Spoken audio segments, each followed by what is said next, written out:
안녕하십니까. 한 주간 평안하셨는지요? 1대1로 세계로의 시간이 되었습니다.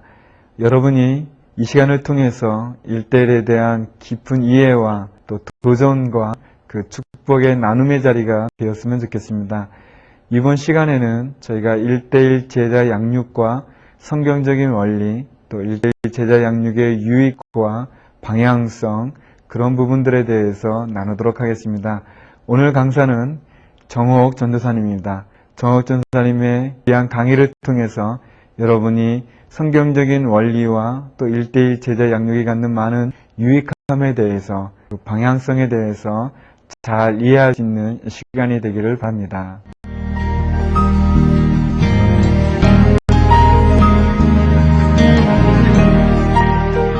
안녕하세요. 다시 뵙게 돼서 반갑습니다. 온누리교회를 섬기고 있는 정호옥 전도사입니다. 지난 시간에는 온누리교회를 엿보면서 어떻게 1대1 제자 양육이 정착할 수 있었는지 그 토양을 좀 보았지요. 잠자던 거인들을 깨워서, 그 평신도를 깨워서 세계를 변화시켰던 그 사도행전적인 교회처럼 온누리교회의 부흥과 성장의 그 원동력이 되었던 1대1 제자 양육. 오늘의 현대의 그 교회를 꿈꾸는 온누리교회에 왜 제자 양육이 그렇게 중요했는지 하는 것들, 이런 것들을 오늘은 특별히 제자 양육의 성경적인 원리를 이렇게 되짚어보면서 시작하도록 하겠습니다. 원론적인 얘기하고요. 또 하나는 그것의 어떤 방향성, 속으로 공부냐 아니면 어떤 방법론적인 어떤 방향성이 제시될 것이고요. 또 하나는 왜 꼭 그렇게 해야만 됐었는가라고 하는 것과 또 그 과정들, 또 유익한 점, 이런 것들을 통해서 1대1 제자 양육의 모든 것을 한번 파헤쳐 보도록 하겠습니다. 제자 양육의 역사는 예수님에게로부터 거슬러 올라갈 수 있겠지요. 예수님은 제자들을 택하셨어요. 그리고 함께 거하시며 삶의 빛을 보이셨습니다. 우리들에게 무엇까지 하기를 원하셨냐면 재생산하기를 원하시며 함께 계시겠다고 약속해 주시는 제자를 삼았습니다. 초대교회의 제자 양육은 어땠을까요? 초대교회의 제자 양육은 정말 각 사람을 완전한 자로 세우기 위한 것이다 라고 하는 이 골로새서의 말씀을 보았을 때 한 사람 한 사람에게 관심을 가지고 완전한 자, 원어의 뜻이 열매 맺는 자, 성숙한 지도자의 뜻을 가지고 있죠. 그런 성숙한 사람을 만든 것, 이것이 초대교회의 제자 양육이었습니다. 제자 양육의 원리는 교회의 본질적인 사명이다, 이렇게 말씀을 드릴 수가 있어요. 이것은 예수님께서 지상명령으로 하셨고요. 우리에게 너희는 가서 제자를 삼으라, 분명히 말씀을 하셨죠. 그렇기도 하고 사도들과 성경의 권면이기도 합니다. 사도들, 그들은 본되는 삶으로 희생하고 손해보는 어떤 그런 삶으로 또 재생산하는 삶을 우리들에게 분명히 제시를 합니다. 이것이 본질적인 교회의 삶이기 때문에 저희는 제자 양육을 하는 거죠. 두 번째는요, 성경적 교회의 사명이기도 합니다. 마태복음 4장 23절을 한번 같이 보겠습니다. 예수님께서 제자들을 가르치셨다. 그리고 천국복음을 선포하셨다. 모든 병든 것과 약한 것을 고치셨다 하시는 이 성경적인 교회관, 이것을 오늘날 한국 교회에도, 아니 전 세계 교회에서 분명히 있어야지 될 제자 양육의 원리가 되는 것입니다. 양육하고 그 다음에 선교하고 치유하고 회복시키는 교회의 사명, 이것의 첫째는 양육이라는 것, 이것을 잊으시면 안 되시겠지요. 세 번째로는요, 모든 성도로 어떻게 하고요? 온전케 하고 봉사의 일을 하게 하고 그리스도의 몸을 세운 데까지 잘하는 그 놀라운 역사들, 그것들이 정말 교회 성장의 요소가 되는 제자 양육의 원리가 되는 것입니다. 네 번째 원리는 성령님이 아니고는 제자 양육 사역은 할 수 없다. 그런 원리를 제공해 드릴 수 있습니다. 아주 겁쟁이였던 제자들이 성령 강림의 체험을 한 후로 그들은 온몸 불살릴 정도로 예수 그리스도의 분량에 이르기까지 그들이 잘하고 그들이 전하고 부활의 증인이 되는 그 놀라운 역사를 이뤘습니다. 1:1 제자 양육의 가장 귀중한 원리는 바로 성령과 더불어 함께하는 사역이라는 그런 원리가 되겠습니다.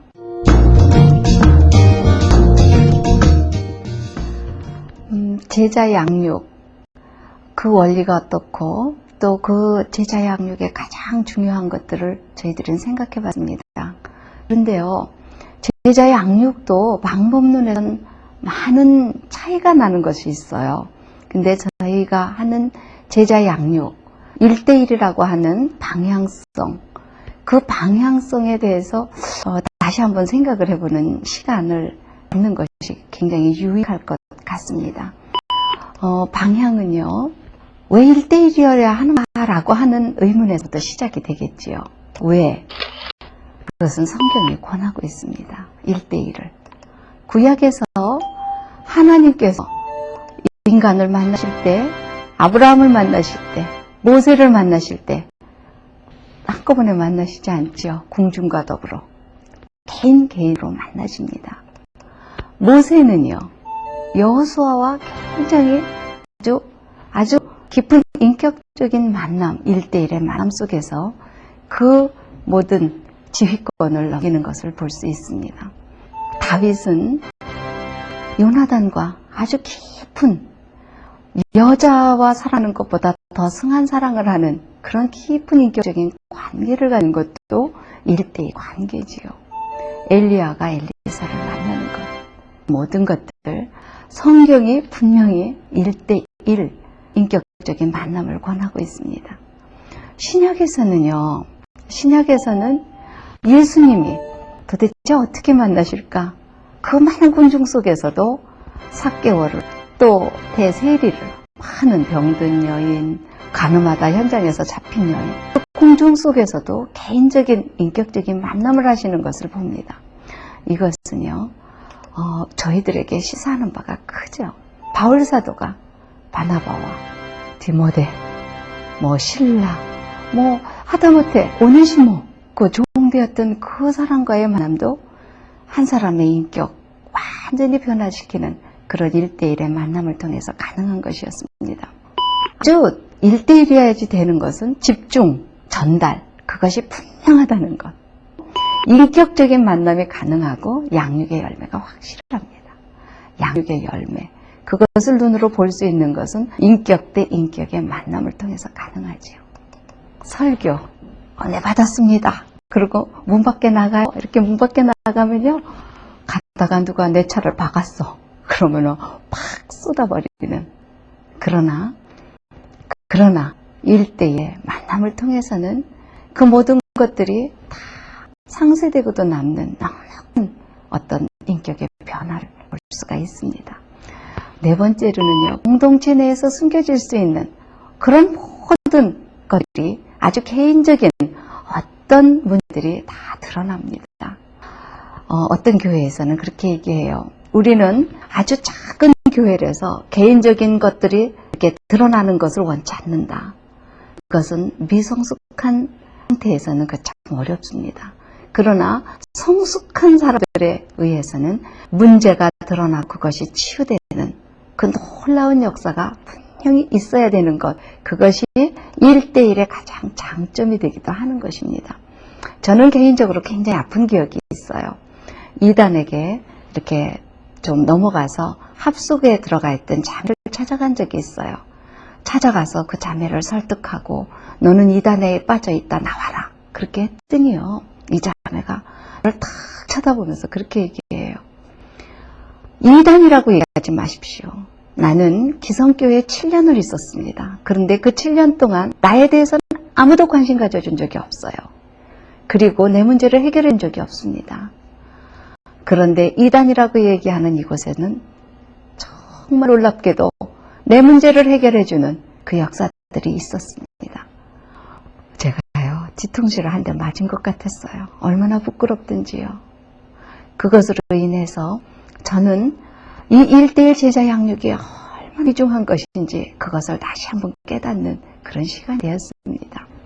참 중요한 것이 또 하나가 있어요. 양육자로 하여 계속 성장할 수 있는, 성숙하게 될 수 있는 프로그램이기도 합니다. 자, 한 명을 이제 동반자를 맡습니다. 그럼 그때서부터가, 배울 땐 몰라요. 그때서부터가 정말 새벽기도 가야죠. 무릎 꿇어야지요. 그 다음에는 그분을 위해서 중보기도 해야지요. 얼마나 본인의 믿음이 자라는, 그 성숙한 단계에 이르는 그런 것들을 체험해 보는 것, 이것이 바로 1:1 제자 양육입니다. 자, 저희들이요, 이 제자 양육에 또 하나의 특성이 있는데요. 이 특성은 놀랍게도 방향성은 분명히 제자 1:1이라는 방향성이 정해졌죠. 그 방향성의 특징은 평신도 목회자 양성이라는 것입니다. 우리 목사님 가끔 가다가 이런 얘기 하시죠. 단위에서 여러분은 나의 동역자입니다. 그 말씀은요, 다른 것이 아니에요. 평신도 목회자가 가능하다는 것, 레이 패스터. 그래서 저희는 이렇게 어깨동무하고 나가는, 당신이 평신도라면 나도 평신도의 그 자리에서 함께 하나님의 비전을 이뤄나가자 라고 하는, 이것이 1:1 제자 양육의 특성입니다.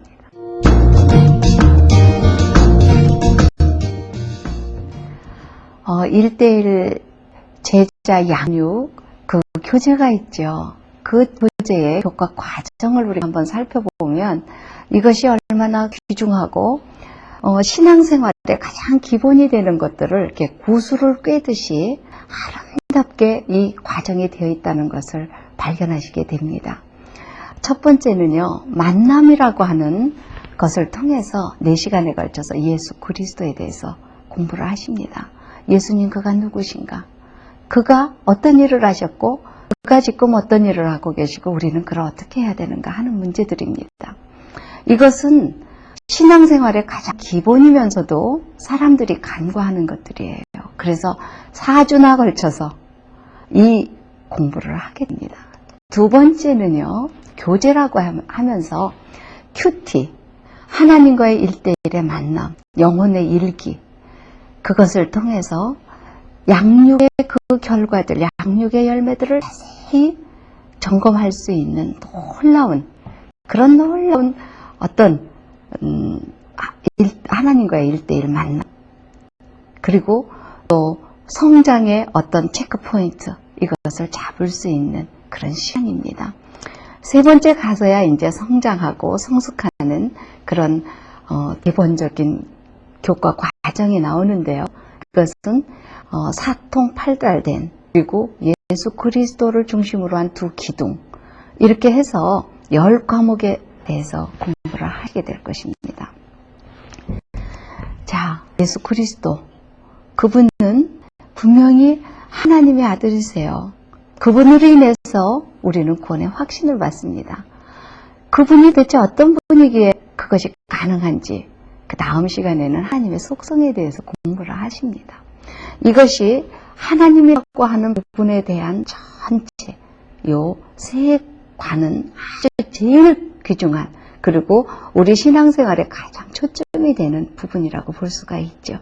다음서부터는요, 생활적인 어떤 부분들, 하나님과의 관계에서 저희들이 알아야 될 부분이 바로 하나님은 우리에게 수직적인 관계를 유지하시기 위해서 하나님 말씀하세요. 무엇을 통해서? 성경을 통해서. 성경으로 말씀을 받은 우리는 그 말씀을 어떻게 합니까? 말씀을 올려드리며 응답하며 관계를 맺게 됩니다. 그 응답하는 것이 뭘까요? 그것이 바로 기도입니다. 우리는 여태까지 기도라고 하는 것들을 많은 부분에서 내 필요를, 내 요구를 올려드리는 것으로 잘못 알고 있는데 이 모든 것들을 다 바꾸고 하나님이 내 요구하시는 것, 그것과 더불어 내가 응답하는 것이라는 것. 그래서 어떻게 응답받을 수 있는 기도를 하는가 하는 것들을 회복하는 시간입니다. 자, 하나님과 우리와 1대1의 관계가 되었습니다. 그런 사람은요, 세상으로 나가라 그랬어요. 세상에는 누가 기다리고 있죠? 믿음 안에서 믿는 형제 자매들과의 만남. 이 만남 속에서 어떻게 해야지 되는가? 교제권을 이루어야 됩니다. 저는 이 교제 얘기만 나오면 참 속상해해요. 화나해요. 왠지 아세요? 제가 하나님을 떠난 것, 20년을 하나님을 떠났던 그 아픈 기억이 살아나기 때문에 그렇습니다. 초등학교 졸업하고 이제 중학교를 올라가는데요. 교회가 싸워요. 피 튀기게 싸우더라고요. 그것을 보고 교회도 싸우는구나. 갈 거 없어. 그리고 안 가고 떠난 것이 20년을 떠났습니다. 매시건 맞고 돌아오면서 너무 억울했어요. 왜 교회가 분열되고 왜 교회가 이렇게 아픔을 주면서 자기도 못 들어가고 다른 사람도 못 들어가게 하는가. 이것은 교제권을 이루는 데 우리에게 필수적인 것. 그래서 어떻게 교제권을 잘 이룰 수 있는가 라고 하는 것들을 공부하며 우리가 회복하는 시간입니다. 자, 한쪽 날개가 교제권을 이룰 그리스도 안에서의 교제를 말하면 또 하나의 날개. 그 날개는 무엇일까요? 불신자들을 향한 우리의 입을 벌리는 우리의 이 섬김했던 것들로 줘야 되는 전도입니다. 이 전도는 말하지 않아도 전도할 수 있도록 우리의 몸이 향기가 되고 드려지는 산 제물이 돼야 되는데 그렇게는 못한다 할지라도 우리는 입을 벌릴 수 있는 데까지도 훈련해야지 된다 라고 하는 훈련의 법까지도 제시되어지는 그런 것이 있습니다. 그런 과정을 하면서 우리는 성령 충만하지 아니한 그 모든 것들을 이룰 수 있다. 성령님, 그분께 의탁하는 어떻게 하면 성령 충만할 수 있는가 라고 하는 것, 그것을 공부하면서 성령님을 모셔드리고 성령님과 동행하는 삶을 살게 되지요. 그렇다 그래서요, 사단이 가만둘까요? 절대로 가만두지 않습니다. 사단은 우리를 어떻게 해서든지 미혹하고 유혹하려고 합니다. 그래서 하나님께서 우리의 믿음의 성장을 위해서 테스트하시는 부분은 다루는 것 하지 않습니다. 그러나 정말 사단이 우리를 유혹하는 템프테이션 문제, 이 시험 문제를 다루며 시험을 이길 수 있는 그런 능력을 키우는 시간을 갖습니다. 적을 알고 나를 알면 백성할 수 있죠. 더군다나 적이 오는 길을 알아요. 내가 내 길이 있다고 가르쳐 줍니다. 그 길을, 적이 오는 길을 아는데 가서 몽둥이 들고 또 덫을 놔가지고 잡으면 되지요. 몰라서 또는 알면서도 방심해서 온 그 모든 유혹에 걸릴 수 있는 시험을 철저히 막는 그런 시간, 얼마나 신나고 아름다운 시간인지 모릅니다. 그 시간을 거치면서 우리는 말씀에 순종하는 삶의 아름다운 것들을 저희들은 정말 순종의 아름다운 것이 있다면 불순종에 굉장히 두려운 것이 있어요. 그것을 보면서 내 삶 전체를 순종하는 삶으로 올려드리는 그런 시간을 갖기를 원하고 있습니다. 자, 순종했다. 그런다면 결국 무엇을 하라는 것이에요? 예수님의 지상명령, 그것은 바로 땅 끝까지 가라. 세상 끝날까지 내가 항상 너희와 함께 하겠다는 약속 속에 온 누리로 가라고 하시는 명령에 순종하는 것입니다. 어떻게 갈 수 있을까요? 하나님께서 무리하게 하지 않으세요.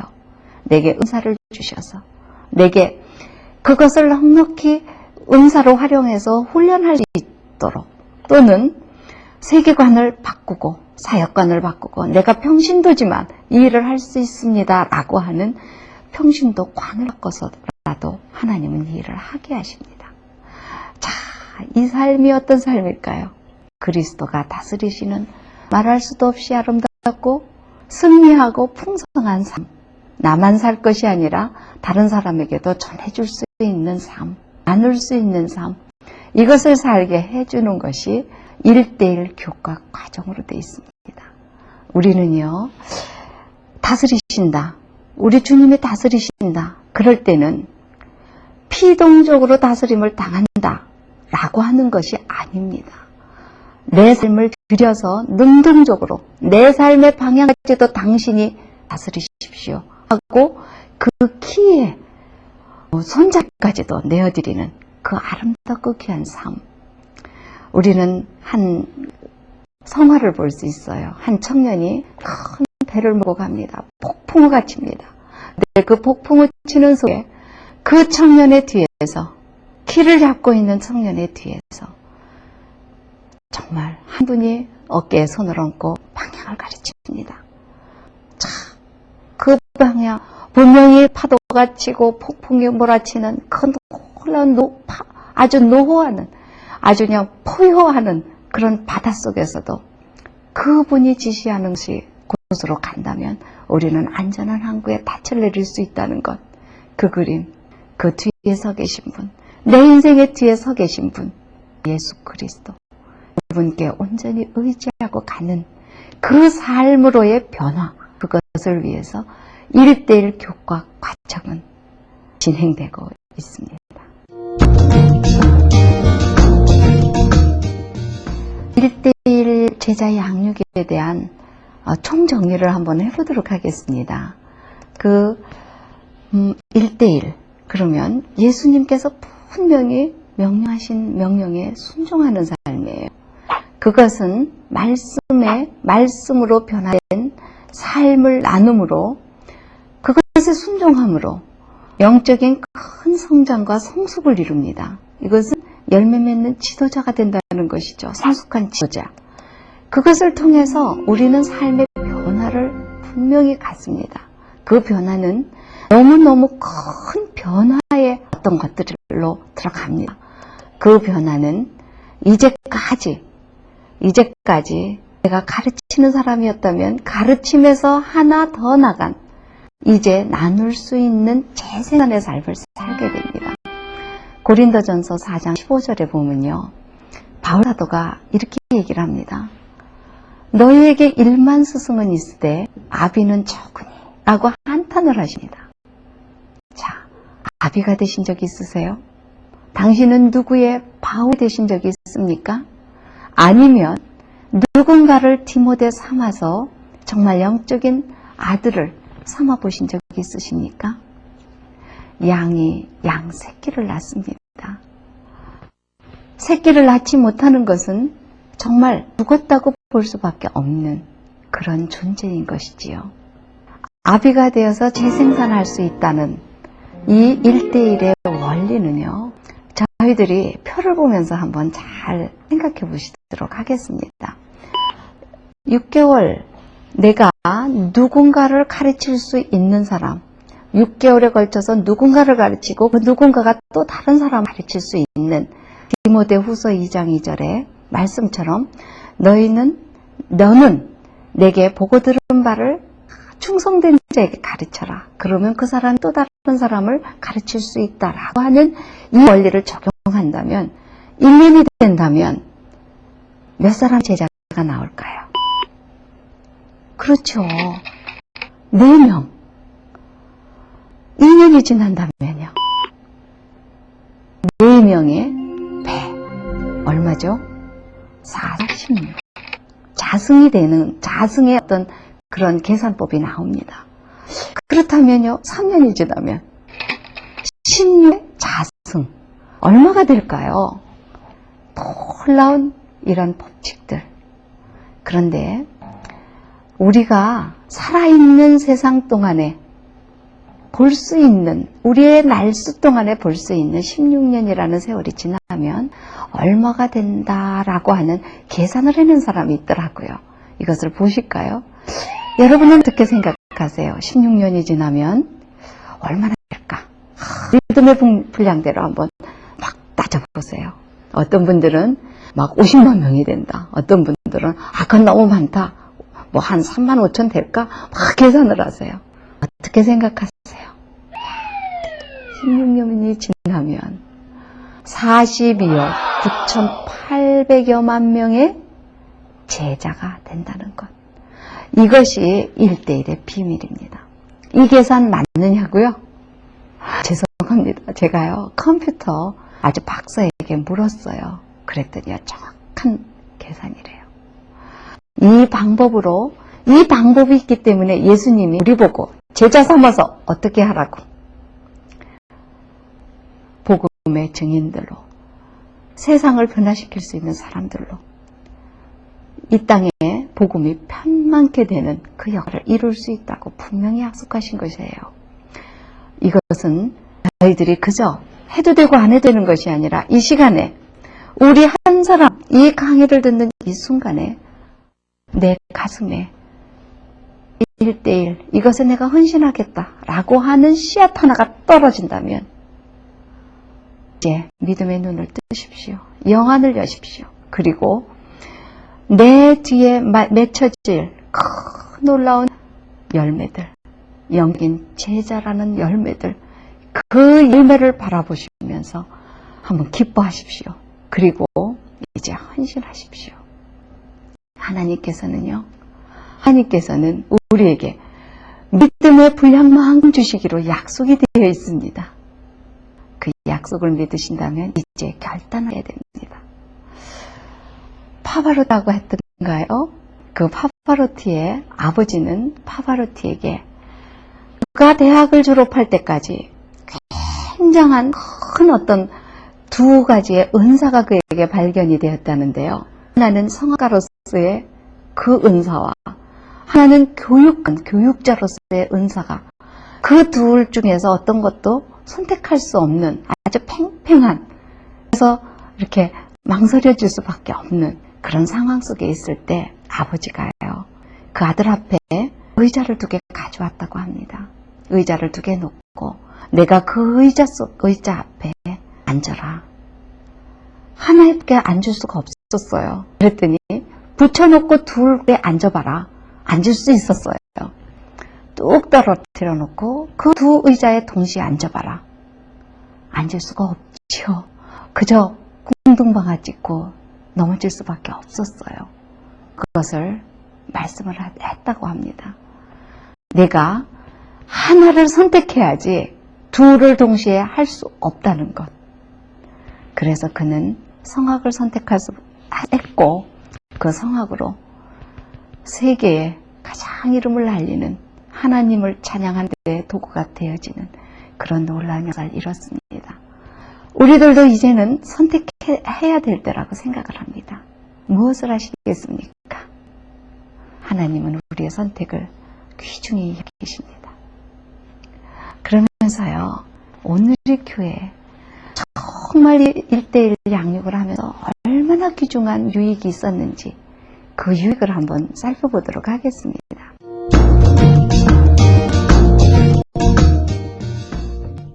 참 개인적으로는요, 동반자가 받는 유익이 있어요. 양육자가 받는 유익이 있어요. 근데 우리는 정말 양육자로서 어떤 유익을 가졌는가라고 많은 분들에게 이렇게 여쭤봐요. 그러면요, 내가 정말 삶 속에서 나를 변화시키는 하나님을 만났습니다. 이런 고백들을 참 많이 합니다. 하나님을 다시 만나는 체험을 하지요. 또 굉장히 중요한 것이 있습니다. 동반자 변화를 보면서요, 도전받아요. 야, 이거 내가 뭐 이런 어떤 양육자의 유익이 있지요. 그리고요, 우리 가끔 이런 얘기를 해요.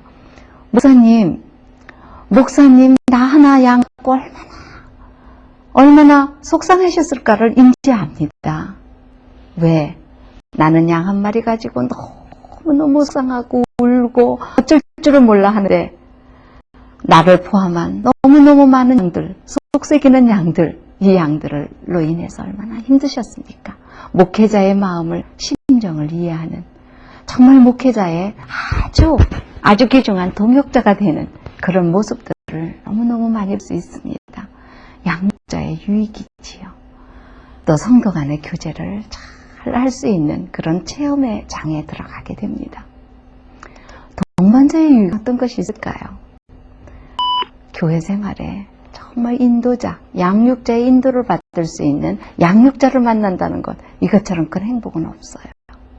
또요, 정말 교회 생활, 아니요, 믿음 생활에 멘토를 만납니다. 자, 멘토. 무언가를 이끌어줄 수 있는 사람, 어떤 판단을 할 수 있는 사람, 신앙의 어떤 큰 어버이가 돼주는 그 멘토를 만난다는 귀중한 유익, 그리고 양육자의 중보기도를 받는 그 유익, 정말 성숙한 그 양육자를 만나면서 도전받고 또 양육자의 비전을 공유할 수 있는, 재생산할 수 있는, 나도 양육자가 돼야 되겠다는 그런 놀라운 유익을 갖는 것, 이것이 1:1의 유익입니다. 근데요, 개인적인 유익뿐이 아니고 교회의 유익도 있어요. 교회가 얼마나 큰 유익이 있는지 저희는요, 우리 교회를 보고요, 온라인 교회라고 얘기해요. 참 이 얘기하면 참 부끄럽기도 하고 그렇지만 저희는 이것이 성도 개개인을 성장케 한 화약소가 되기 때문에 그렇다고 분명히 믿습니다. 한 성도가 자기의 은사를, 그것을 발견한 대로 쓰임받을 수 있다는 것, 그리고 사역에 동참할 수 있다는 것, 그것은 교회를 변화시킬 수 있는 아주 큰 도전이고 힘이 되는 것이지요. 제자화를 통한 이 평신도 사역의 활성화들, 그래서 온누리교회는 180여 개의 사역이 활성화되어 있고 그 모든 사역이 정말 하나님 나라를 넓히는 데 쓰임을 받고 있기도 합니다. 큰 교회의 경우는요, 목회자가 돌보지 못하는 것 일일이 돌볼 수 있는 아주 그런 귀한 목회자의 반열에까지 갈 수 있는, 그리고 그것을 돌보게 하는 큰 아주 유익이 있습니다. 예를 들자면요, 큰 나무가 있어요. 근데 그 큰 나무가 고든 뿌리만 깊게 내고 있다면 아마도 그 나무는 작은 바람에도 넘어질 것입니다. 그러나 그 나무에 잔뿌리들이 아주 넓게 깊이 넓게 퍼져 있다면 그 나무는 어떤 큰 바람에도 쓰러지지 않습니다. 그것과 같이 교회 곳곳에 하나의 잔뿌리가 되어서 하나가 되게 하고 정말 성장하고 귀중히 여기게 되는, 그리고 서로를 도울 수 있는 씨줄과 날줄이 되어서 든든한 교회를 세워가는 그런 역할을 하는 것이 바로 1:1 제자 양육입니다. 우리는 1:1 제자 양육이 한 사람의 개인의 유익을 위해서 한다고 생각하지 않습니다. 교회의 성장에, 또한 교회의 어떤 정말 든든히 무너지지 않는 교회로 만드는 그것에 가장 귀중한 요소가 된다는 것, 그것을 아주 기뻐하고 있습니다.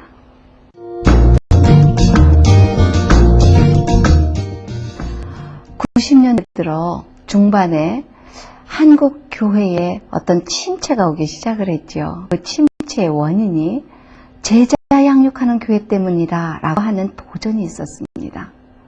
이 도전에 대해서 참 굉장히 어려움이 있었어요. 제자 양육하면 지성도 야성도 없는 아주 그런 그 머리만 커진 그런 제자 양육 때문에 이것이 있다고, 이런 결과가 왔다고, 이런 도전이었습니다. 이것에 대해서 98년 10월 빛과 소금에 우리 옥한웅 목사님, 제자 양육하는 교회로 유명하지요. 목사님께서 명쾌한 대답을 하나 해주셨어요. 그것은 정말 삶을 나누는 것이 아니라 성경 공부만, 딱한 성경 공부만 해댔기 때문에 지성도 야성도 없는 그런 머리만큼 교인을 만들었을 뿐이다.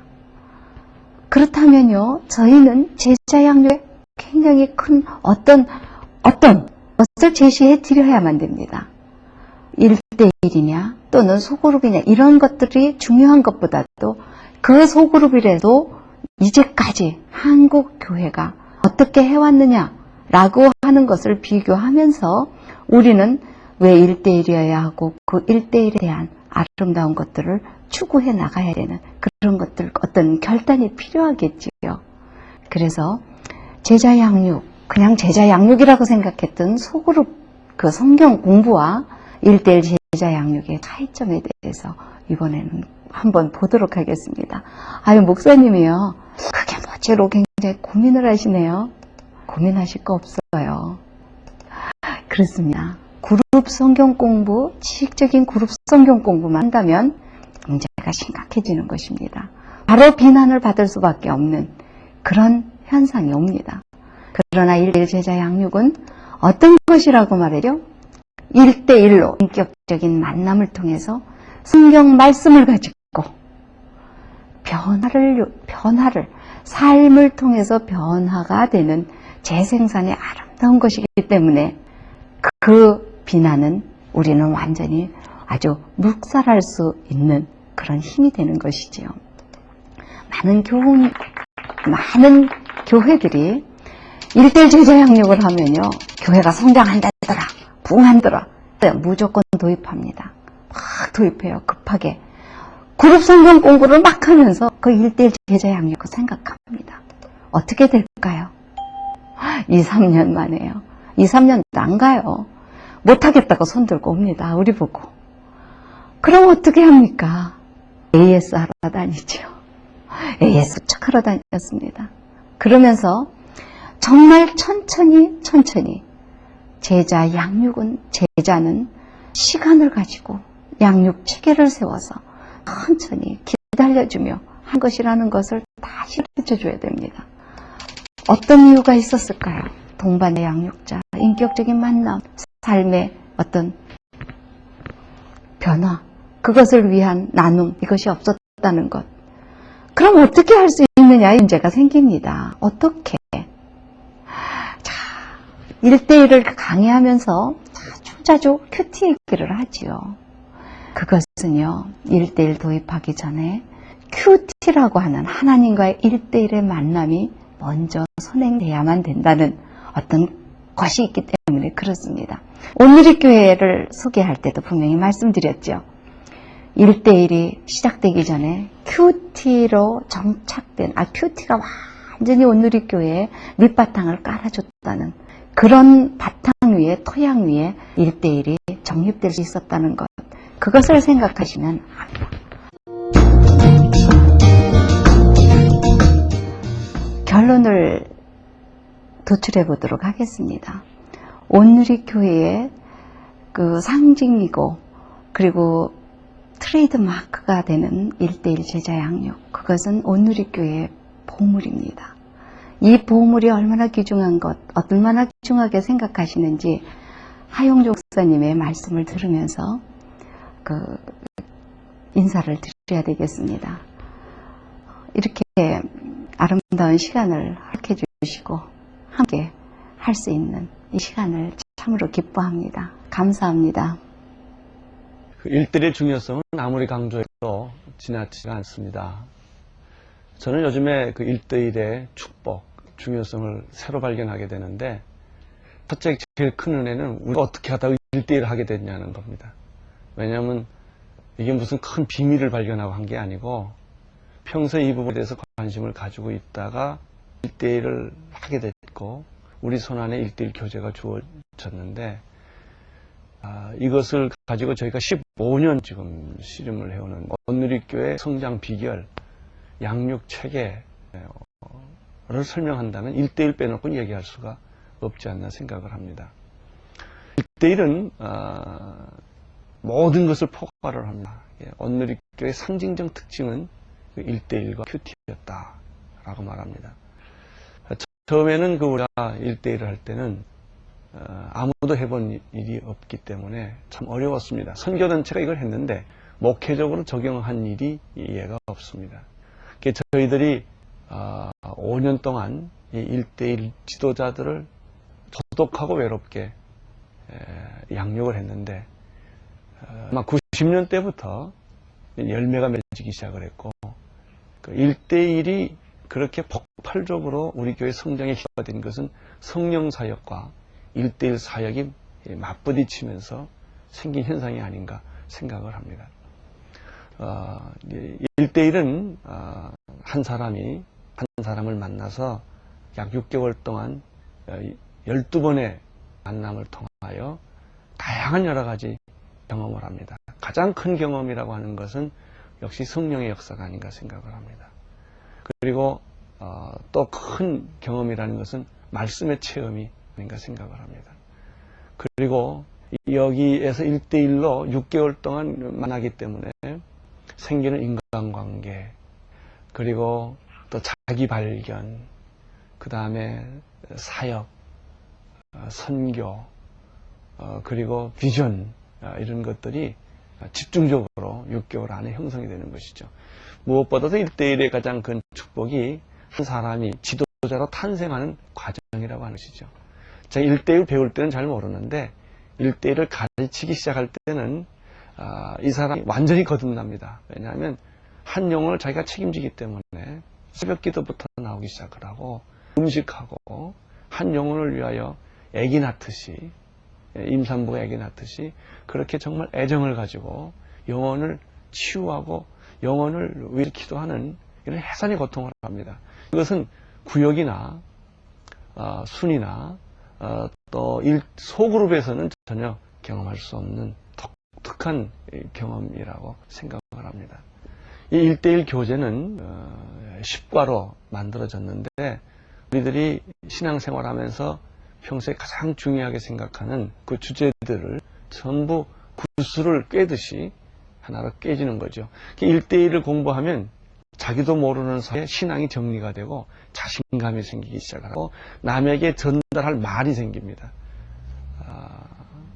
그리고 가슴이 뜨거워지고 자기 자신이 성장하는 것을 목격하게 되고 또 전도의 열매를 목격하게 되는 것이죠. 그러니까 1대1 안에는 이런 만남, 교제, 나눔, 그리고 성경 공부, 말씀의 능력, 기도의 체험, 성령의 체험, 그리고 뿐만 아니라 리더십, 멘토십까지 전부 경험하게 됩니다. 이러한 경험은 교회 사역이 뿌리가 되지 않나 생각을 합니다. 모든 분야에서 언제든지 어느 장소에서든지 이 훈련만 받은 사람은 쉽게 재생산을 할 수 있는 것이죠.